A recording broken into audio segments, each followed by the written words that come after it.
Bismillahirrahmanirrahim. AL-KHALIQ Leishem-Nungshemba Mapu Malemgi wakhan khanba darshanik singna hainaba amal lay madudi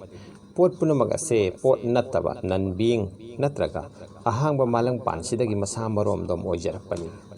karisu oidabadagi nothingness dagi awoiba haibadi being thorei Islam wi darshan da haikriba karisu oidabadagi haibagi mahutta karisu oiramdabadagi awoiba puthoi hai oirakpagi maru ado khangdabadagi helakliba thobu adugi mahut karisu oidaba nothingness na mahut chilli toigumsung Quran tambi madudi karisu oidaba ado phibamni phibam asigi mathakta phibam semba ado phibamgi mapuni Quran dagi phangi Allah di Leishem-Nungshembani pot punamaki amasung ngakpi senbibani pot punamaki mahakna pairi sojai sing Asma amasung prithibigi Yingbiyo Quran surah number 38 ayat number 32 amasung 32 quote mahakna sem sai mahakna apambata unquote Saurakpa artha Quran surah number 92 ayat number 98 Karigumba pangoi to oirakpa pandam amata yaudaba tayong panbagi kongsat nama oiram labadi leisingna leisat tamduna leisak lasu lamloi leinam yenduna nungsiba manam malem na sandok lamloi toigumsung leisak leisu leinam na haying khoi kura khoi muna singba bu makhoi gi mathinjak lahigi mafam taktuna barton toram loi makoina lei amadagi lei amada mathinjak thibagi chakta arubada laba amongi leirik sing leisingda yenduna pollination gi thawong puraktuna maru changhalliba mahi palhalliba amana amagi makha pona handuna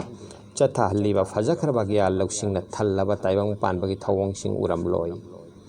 taibang panba sida yenglu ba khuding makta khwai dagi singba amagi thawong thongsil amagi aphong ba amasung aron ba khudam pandam na pik than uba phangi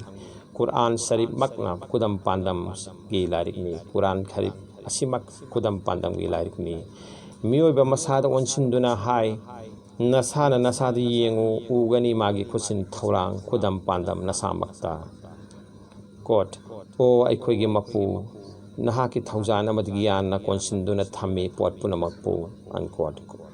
Quran Chaurakpa artha surah number 94 ayat number 8 Miyoibagi hakchang polang asi leipakna sabani siraba matungda masina amuk lahanna leipakta tinki taigumsung karisu tawngamdaba masagi ning tamba leijataba karigumba ama oina taduna leiragadabada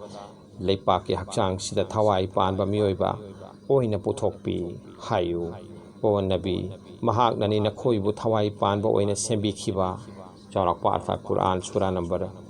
38 ayat number 12 mahaki ahanba khusemdagi anisuba khusengbi khuthangda khusemsingi leptaba kanglol mahausada thamberi makal makagun kaya na tillaba saong sada machu kaya gi mahaki angakpa khusem singno wahong matugi machu singi kupkhrabatin chinnabagi phajaba urobada mahusada kham thengna thajaba Charles Darwin na phawba angakpa chankhi asumna mapu mana magi khusem amagi amamamgi manungda mapan naidraba phajabagi kalana tillaba leiteng thapiri quote tasengnamak aikoina sembikhre malem thakta leiba pomba mahagi leiteng oinanaba unquote Quran Chaurakpa artha surah number 19 ayat number 8 matamgi bigyan na karigumba amagi matangda kham thengna gyan tansille toigumsung asengba gyaloksing adudi khak oiba ngamdri parman amada leisingi matangda machet sagaiduna neinare khangle toigumsung karige leisak leisu leinam lehi amuk thamlam libano haiba adudi sokpa khak ngamde atom amagi manungda nuclears amasung tongan barsar sing puba karamna karigi kadaidagi shelibano khangba ngamdri atiagi machu sangbandabagi maram khangi toigumsung karigi sangbanda halibano haibadudi khangde maram madu Allah dagini mahakna pambadu mahakna tawi maram madu Allah dagini mahakna pamba adu mahakna tawi AL-KHALIQ Fazilat